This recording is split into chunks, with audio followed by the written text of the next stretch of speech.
تو یہ تم تھے؟ فیاض اسے نیچے سے اوپر تک گھورتا ہوا بولا۔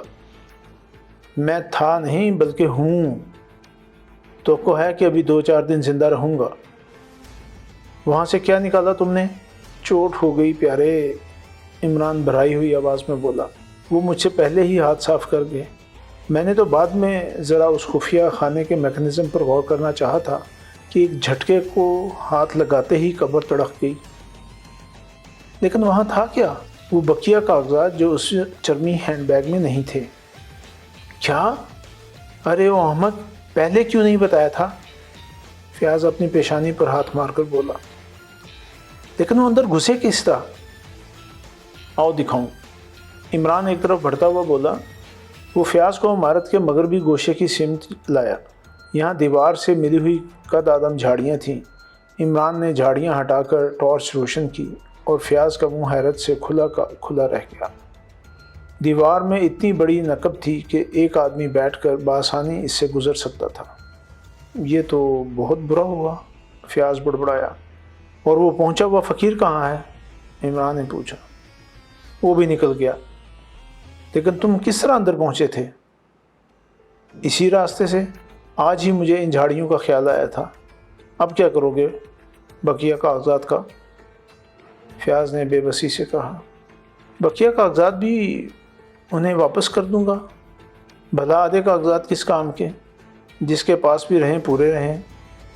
اس کے بعد میں باقی زندگی گزارنے کے لیے قبر اپنے نام الاٹ کرا دوں گا۔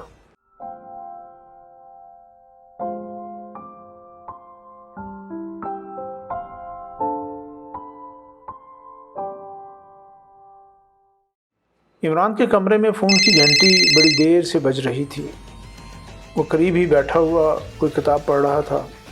اس نے گھنٹی کی طرف دھیان تک نہ دیا۔ پھر آخر گھنٹی جب بجتی ہی چلی گئی تو کتاب میز پر پٹک کر اپنے نوکر سلیمان کو پکارنے لگا۔ جی سرکار، سلیمان کمرے میں داخل ہو کر بولا۔ ابے دیکھ یہ کون الو کا پٹھا گھنٹی بجا رہا ہے؟ سرکار فون ہے۔ فون؟ عمران چونک کر فون کی طرف دیکھتا ہوا بولا۔ اسے اٹھا کر سڑک پر پھینک دے۔ سلیمان نے ریسیور اٹھا کر اس کی طرف بڑھا دیا۔ ہیلو، عمران ماؤتھ پیس میں بولا۔ ہاں ہاں، عمران نہیں تو کیا کتا بھونک رہا ہے؟ تم کل رات ریس کورس کے قریب کیوں نہیں ملے؟ دوسری طرف سے آواز آئی۔ بھاگ جاؤ گدھے! عمران نے ماؤتھ پیس پر ہاتھ رکھے بغیر سلیمان سے کہا۔ کیا کہا؟ دوسری طرف سے راہٹ بڑی آواز سنائی دی۔ اوہ، وہ تو میں اپنے سلیمان سے کہہ رہا تھا، میرا نوکر ہے۔ ہاں تو کیا آپ بتا سکتے ہیں کہ پچھلی رات کو ریس کورس کیوں نہیں گیا؟ میں تم سے پوچھ رہا ہوں۔ تو سنو میرے دوست، عمران نے کہا، میں نے اتنی محنت مفت نہیں کی۔ ہینڈ بیگ کی قیمت 10,000 لگ چکی ہے۔ اگر تم کچھ بڑھو تو میں سودا کرنے کو تیار ہوں۔ شامت آ گئی ہے تمہاری؟ ہاں ملی تھی، مجھے بہت پسند آئی، عمران نے آنکھ مار کر کہا۔ آج رات اور انتظار کیا جائے گا، اس کے بعد کل کسی وقت تمہاری لاش شہر کے کسی گٹر میں بہہ رہی ہوگی۔ ارے باپ رے، تم نے اچھا کیا کہ بتا دیا۔ اب میں کفن ساتھ لیے بغیر گھر سے باہر نہ نکلوں گا۔ میں پھر سمجھاتا ہوں، دوسری طرف سے آواز آئی۔ سمجھ گیا، عمران نے بڑی سعادت مندی سے کہا اور سلسلہ منقطع کر دیا۔ اس نے پھر کتاب اٹھا لی اور اسی طرح مشغول ہو گیا جیسے کوئی بات ہی نہ ہو۔ تھوڑی دیر بعد گھنٹی پھر بجی۔ عمران نے ریسیور اٹھا لیا اور جھلائی ہوئی آواز میں بولا۔ اب میں یہ ٹیلی فون کسی یتیم خانے کو پریزنٹ کر دوں گا، سمجھے؟ میں بہت ہی مقبول آدمی ہوں۔ کیا میں نے مقبول کہا؟ مقبول نہیں، مشغول آدمی ہوں۔ تم نے ابھی کسی رقم کی بات کی تھی، دوسری طرف سے آواز آئی۔ قلم نہیں، فاؤنٹین پین، عمران نے کہا۔ وقت مت برباد کرو، دوسری طرف سے جھلائی ہوئی آواز آئی۔ ہم بھی اس کی قیمت 10,000 لگاتے ہیں۔ ویری گڈ، عمران بولا۔ چلو تو یہ طے رہا، بیگ تمہیں مل جائے گا آج رات کو۔ کیا تم مجھے اچھی طرح جانتے ہو؟ عمران نے پوچھا۔ اسی طرح جیسے پہلی انگلی دوسری انگلی کو جانتی ہو۔ گڈ، عمران چٹکی بجا کر بولا۔ تو تم یہ بھی جانتے ہو گے کہ میں ازلی احمق ہوں۔ تم؟ ہاں، میں ریس کورس بڑی سنسان جگہ ہے، اگر بیگ لے کر تم نے مجھے ٹھائیں کر دیا تو میں کسے فریاد کروں گا؟ ایسا نہیں ہوگا، دوسری طرف سے آواز ہوئی۔ میں بتاؤں، تم اپنے کسی آدمی کو روپے دے کر ٹپ ٹاپ نائٹ کلب میں بھیج دو۔ میں مدھوبالا کی جوانی کی قسم کھا کر کہتا ہوں کہ بیگ واپس کر دوں گا۔ اگر کوئی شرارت ہوئی تو مجھے مرغا بنا دینا۔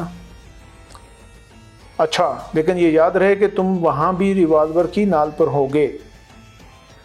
فکر نہ کرو، میں نے آج تک ریوالور کی شکل نہیں دیکھی۔ عمران نے ریسیور کریڈل پر رکھا اور جیب سے چوئنگم کا پیکٹ تلاش کرنے لگا۔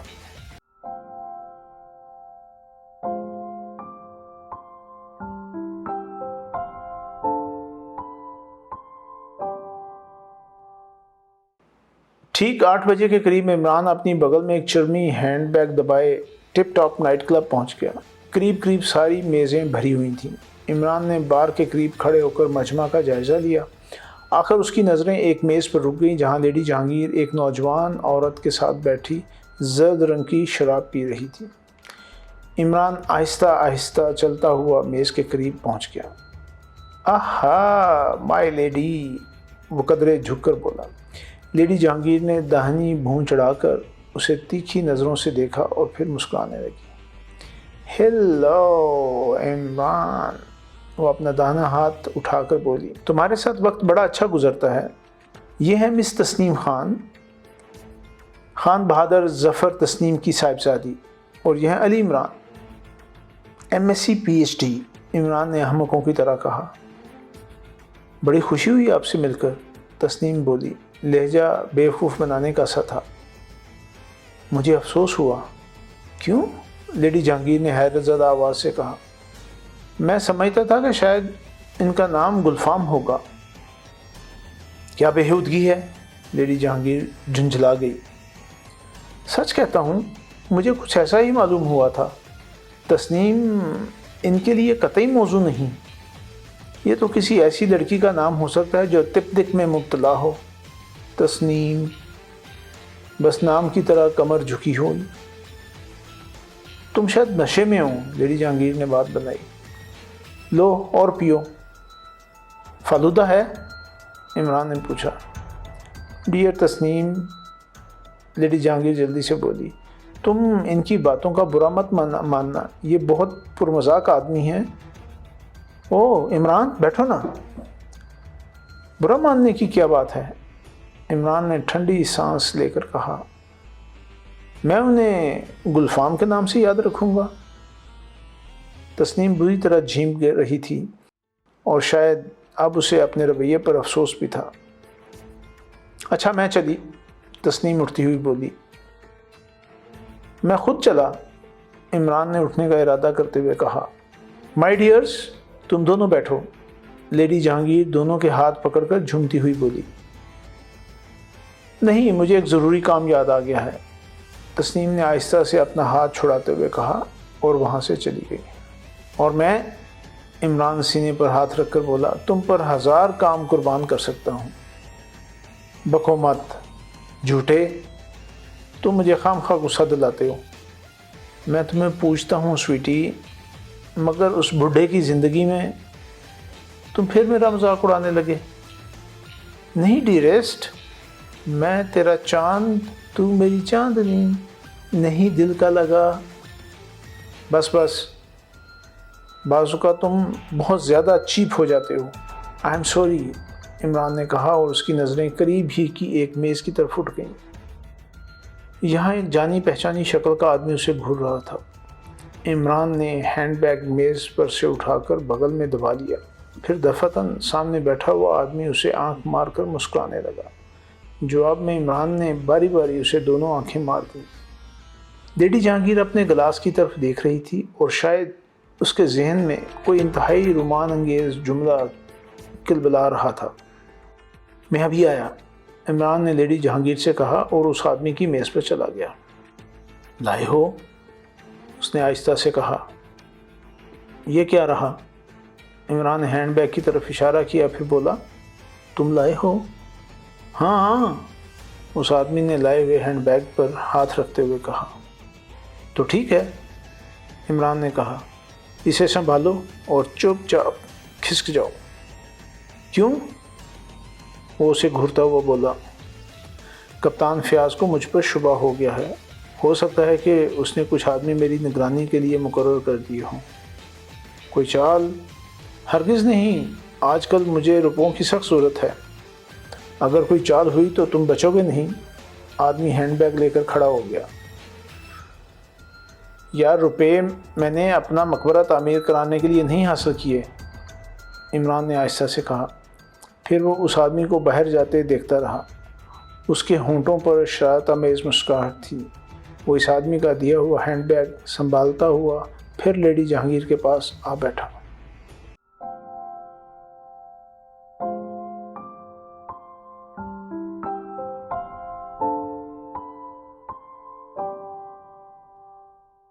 وہ آدمی ہینڈ بیگ لیے ہوئے جیسے ہی باہر نکلا، کلب کی کمپاؤنڈ کے پارک سے دو آدمی اس کی طرف بڑھے۔ کیا رہا؟ ایک نے پوچھا۔ مل گیا، بیگ والے نے کہا۔ کاغذات ہیں بھی یا نہیں؟ میں نے کھول کر نہیں دیکھا۔ گدھے ہو، وہاں کیسے کھول کر دیکھتا؟ لاؤ ادھر لاؤ، اس نے ہینڈ بیگ اپنے ہاتھ میں لیتے ہوئے کہا۔ پھر وہ چونک کر بولا، اوہ، یہ اتنا وزنی کیوں ہے؟ اس نے بیگ کھولنا چاہا لیکن اس میں قفل لگا ہوا تھا۔ چلو یہاں سے، تیسرا بولا، یہاں کھولنے کی ضرورت نہیں۔ کمپاؤنڈ کے باہر پہنچ کر وہ ایک کار میں بیٹھ گئے۔ ان میں سے ایک کار ڈرائیو کرنے لگا۔ شہر کی سڑکوں سے گزر کر کار ایک ویران راستے پر چل پڑی۔ آبادی سے نکل آنے کے بعد انہوں نے کار کے اندر روشنی کر دی۔ ان میں سے ایک، جو کافی معمر مگر اپنے دونوں ساتھیوں سے زیادہ طاقتور معلوم ہوتا تھا، ایک پتلے سے تار کی مدد سے ہینڈ بیگ کا قفل کھولنے لگا، اور پھر جیسے ہی ہینڈ بیگ کا فلیپ اٹھایا گیا، پچھلی سیٹ پر بیٹھے ہوئے دونوں آدمی بے ساختہ اچھل پڑے۔ کوئی چیز بیگ سے اچھل کر ڈرائیور کی کھوپڑی سے ٹکرائی اور کار سڑک کے کنارے ایک درخت سے ٹکراتے ٹکراتے بچی۔ رفتار زیادہ تیز نہیں تھی، ورنہ کار کے ٹکرا جانے میں کوئی دقیقہ باقی نہیں رہ گیا تھا۔ تین بڑے بڑے مینڈک کار میں اچھل رہے تھے۔ بوڑھے آدمی کے منہ سے ایک موٹی سی گالی نکلی اور دوسرا ہنسنے لگا۔ Shut up! بوڑھا حلق کے بل چیخا۔ تم گدھے ہو، تمہاری بدولت۔ جناب، میں کیا کرتا؟ اسے وہاں کیسے کھول سکتا تھا؟ اس کا بھی تو خیال تھا کہ کہیں پولیس نہ پیچھے لگی ہو۔ بکواس مت کرو، پہلے ہی اطمینان کر چکا تھا، وہاں پولیس کا کوئی آدمی بھی نہیں تھا۔ کیا تم مجھے معمولی آدمی سمجھتے ہو؟ اب اس لونڈے کی موت آ گئی ہے۔ ارے تم گاڑی روک دو۔ کار رک گئی۔ بوڑھا تھوڑی دیر تک سوچتا رہا، پھر بولا، کلب میں اس کے ساتھ اور کون تھا؟ ایک خوبصورت سی عورت، دونوں شراب پی رہے تھے۔ غلط ہے، عمران شراب نہیں پیتا۔ پی رہا تھا جناب۔ بوڑھا پھر کسی سوچ میں پڑ گیا۔ چلو واپس چلو، وہ کچھ دیر بعد بولا، میں اسے وہیں کلب میں مار ڈالوں گا۔ کار پھر شہر کی طرف مڑی۔ میرا خیال ہے کہ وہ اب تک مر چکا ہوگا، بوڑھے کے قریب بیٹھے ہوئے آدمی نے کہا۔ نہیں، وہ تمہاری طرح احمق نہیں ہے، بوڑھا جھنجھلا کر بولا۔ اس نے ہمیں دھوکہ دیا ہے تو خود بھی غافل نہ ہوگا، تب تو وہ کلب ہی سے چلا گیا ہوگا۔ بحث مت کرو، بوڑھے نے گرج کر کہا۔ میں اسے ڈھونڈ کر ماروں گا، خواہ وہ اپنے گھر ہی میں کیوں نہ ہو۔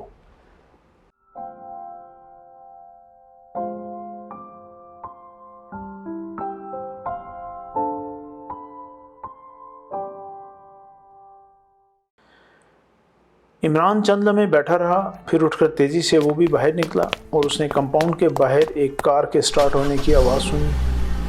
وہ پھر اندر واپس آ گیا۔ کہاں بھاگتے پھر رہے ہو؟ لیڈی جہانگیر نے پوچھا۔ اس کی آنکھیں نشے سے بوجھل ہو رہی تھیں۔ ذرا کھانا ہضم کر رہا ہوں، عمران نے اپنی کلائی پر بندھی ہوئی گھڑی کی طرف دیکھتے ہوئے کہا۔ لیڈی جہانگیر آنکھیں بند کر کے ہنسنے لگی۔ عمران کی نظریں بدستور گھڑی پر جمی رہیں۔ وہ پھر اٹھا۔ اب وہ ٹیلی فون بوتھ کی طرف جا رہا تھا۔ اس نے ریسیور اٹھا کر نمبر ڈائل کیے اور ماؤتھ پیس میں بولا، ہیلو سپر فیاض، میں عمران بول رہا ہوں، بس اب روانہ ہو جاؤ۔ ریسیور رکھ کر وہ پھر ہال میں چلا آیا، لیکن وہ اس بار لیڈی جہانگیر کے پاس نہیں بیٹھا تھا۔ چند لمحے کھڑا ادھر ادھر دیکھتا رہا، پھر ایک ایسی میز پر جا بیٹھا جہاں 3 آدمی پہلے ہی سے بیٹھے ہوئے تھے اور یہ تینوں اس کے شناسہ تھے، اس لیے انہوں نے برا نہیں مانا۔ شاید 15 منٹ تک عمران ان کے ساتھ کہے لگاتا رہا، لیکن اس دوران بار بار اس کی نظریں داخلی دروازے کی طرف اٹھ جاتی تھیں۔ اچانک اسے دروازے میں وہ بوڑھا دکھائی دیا جس سے اس نے چند روز قبل کاغذات والا ہینڈ بیگ چھینا تھا۔ عمران اور زیادہ انہماک سے گفتگو کرنے لگا، لیکن تھوڑی ہی دیر بعد اس نے اپنے دائیں شانے میں کسی چیز کی چبھن محسوس کی۔ اس نے کنکھیوں سے دائیں طرف دیکھا۔ بوڑھا اسے لگا ہوا کھڑا تھا اور اس کا بایاں ہاتھ کوٹ کی جیب میں تھا اور اسی جیب میں رکھی ہوئی کوئی سخت چیز عمران کے شانے میں چبھ رہی تھی۔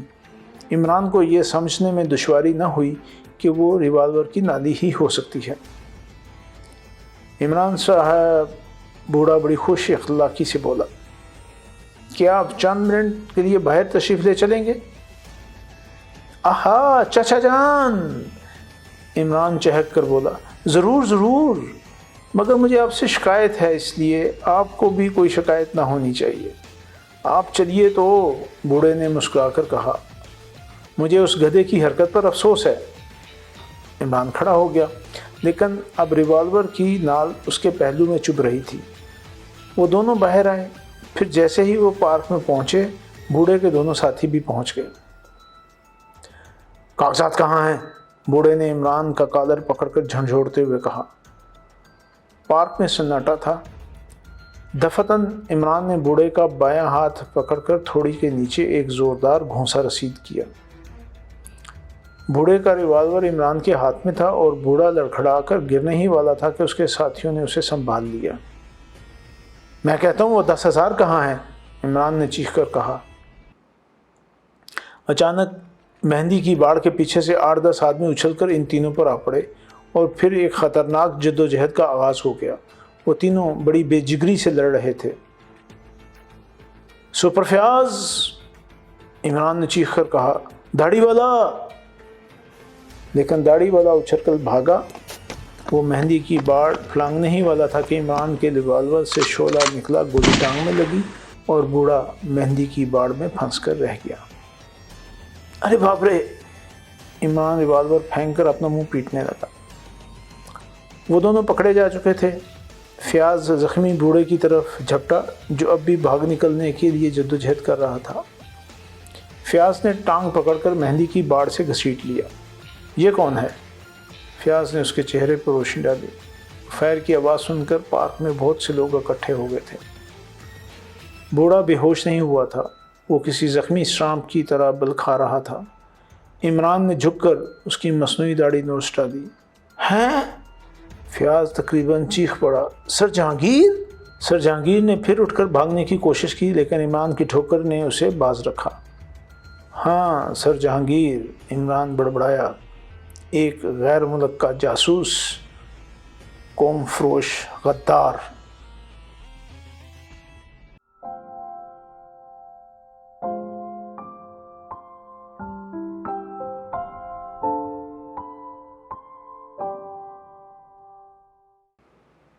دوسرے دن کیپٹن فیاض عمران کے کمرے میں بیٹھا اسے تحیر آمیز نظروں سے گھور رہا تھا اور عمران بڑی سنجیدگی سے کہہ رہا تھا، مجھے خوشی ہے کہ ایک بڑا غدار اور وطن فروش میرے ہاتھوں اپنے انجام کو پہنچا۔ بھلا کون سوچ سکتا تھا کہ سر جہانگیر جیسا معزز اور نیک نام آدمی بھی کسی غیر ملک کا جاسوس ہو سکتا ہے؟ مگر وہ قبر کا مجاور کون تھا؟ فیاض نے بے صبری سے پوچھا۔ میں بتاتا ہوں، لیکن درمیان میں ٹوکنا مت۔ وہ بیچارہ اکیلے ہی یہ مرحلہ طے کرنا چاہتا تھا، لیکن میں نے اس کا کھیل بگاڑ دیا۔ پچھلی رات وہ مجھے ملا تھا، اس نے پوری داستان دہرائی، اور اب شاید ہمیشہ کے لیے روح پوش ہو گیا ہے۔ اسے بڑی زبردست شکست ہوئی ہے، اب وہ کسی کو منہ نہیں دکھانا چاہتا۔ مگر وہ ہے کون؟ ایاز۔ چونکو نہیں، میں بتاتا ہوں۔ یہی ایاز وہ آدمی تھا جو فارن آفس کے سیکرٹری کے ساتھ کاغذات سمیت سفر کر رہا تھا۔ آدھے کاغذات اس کے پاس تھے اور آدھے سیکرٹری کے پاس۔ ان پر ڈاکہ پڑا، سیکرٹری مارا گیا اور ایاز کسی طرح بچ گیا۔ مجرموں کے ہاتھ صرف آدھے کاغذات لگے۔ ایاز فارن آفس کی سیکرٹ سروس کا آدمی تھا، وہ بچ گیا، لیکن اس نے آفس کو رپورٹ نہیں دی۔ وہ دراصل اپنے زمانے کا مانا ہوا آدمی تھا، اس لیے اس شکست نے اسے مجبور کر دیا کہ وہ مجرموں سے آدھے کاغذات وصول کیے بغیر آفس میں نہ پیش ہو۔ وہ جانتا تھا کہ آدھے کاغذات مجرموں کے کسی کام کے نہیں، وہ بقیہ آدھے کاغذات کے لیے اسے ضرور تلاش کریں گے۔ کچھ دنوں کے بعد اس نے مجرموں کا پتہ لگا لیا، لیکن ان کے سرغنہ کا سراغ نہ مل سکا۔ وہ حقیقتاً سرغنہ ہی کو پکڑنا چاہتا تھا۔ دن گزرتے گئے، لیکن ایاز کو کامیابی نہ ہوئی۔ پھر اس نے ایک نیا جال بچھایا۔ اس نے وہ عمارت خرید لی اور اس میں اپنے ایک وفادار نوکر کے ساتھ زندگی بسر کرنے لگا۔ اس دوران میں اس نے اپنی اسکیم کو عملی جامہ پہنانے کے لیے ایک قبر دریافت کی اور وہ سارا میکنزم ترتیب دیا۔ اچانک اسی زمانے میں اس کا نوکر بیمار ہو کر مر گیا۔ ایاز کو ایک دوسری ترکیب سوجھ گئی۔ اس نے نوکر پر میک اپ کر کے اسے دفن کر دیا اور اس کے بھیس میں رہنے لگا۔ اس کارروائی سے پہلے اس نے وہ عمارت قانونی طور پر جج کے نام منتقل کر دی اور صرف ایک کمرہ رہنے دیا۔ اس کے بعد ہی اس نے مجرموں کو اس عمارت کی طرف متوجہ کرنا شروع کر دیا۔ کچھ ایسے طریقے اختیار کیے کہ مجرموں کو یقین ہو گیا کہ مرنے والا سیکرٹ سروس ہی کا آدمی تھا اور بقیہ کاغذات وہ اسی عمارت میں کہیں چھپا کر رکھ گیا ہے۔ ابھی حال ہی میں ان لوگوں کی رسائی اس کمرے تک ہوئی جہاں ہم نے لاشیں پائیں۔ دیوار والے خفیہ خانے میں سچ مچ کاغذات تھے۔ اس کا اشارہ بھی انہیں ایاز کی ہی طرف سے ملا تھا۔ جیسے ہی کوئی آدمی خانے والی دیوار کے نزدیک پہنچتا، ایاز قبر کے تعویذ کے نیچے سے ڈراؤنی آوازیں نکالنے لگتا تھا اور دیوار کے قریب پہنچا ہوا آدمی سہم کر دیوار سے چپک جاتا۔ ادھر ایاز قبر کے اندر سے میکنزم کو حرکت میں لاتا اور دیوار سے 3 چھریاں نکل کر اس کی پشت میں پیوست ہو جاتی۔ یہ سب اس نے محض سرغنہ کو پکڑنے کے لیے کیا تھا، لیکن سرغنہ میرے ہاتھ لگا۔ اب ایاز شاید زندگی بھر اپنے متعلق کسی کو کوئی اطلاع نہ دے، اور کیپٹن فیاض، میں نے اس سے وعدہ کیا ہے کہ اس کا نام کیس کے دوران میں کہیں نہ آنے پائے گا، سمجھے؟ اور تمہیں میرے وعدے کا پاس کرنا پڑے گا، اور تم اپنی رپورٹ اس طرح مرتب کرو کہ اس میں کہیں محبوب یکچشم کا نام بھی نہ آنے پائے۔ وہ تو ٹھیک ہے، فیاض جلدی سے بولا۔ وہ 10,000 روپے کہاں ہیں جو تم نے سر جہانگیر سے وصول کیے تھے؟ ہاں ٹھیک ہے، عمران اپنے دیدے پھرا کر بولا۔ آدھا آدھا بانٹ لیں؟ کیوں؟ بکواس ہے، اسے میں سرکاری تحویل میں دوں گا، فیاض نے کہا۔ ہرگز نہیں۔ عمران نے جھپٹ کر وہ چرمی ہینڈ بیگ میں سے اٹھا لیا جو اسے پچھلی رات سر جہانگیر کے ایک آدمی سے ملا تھا۔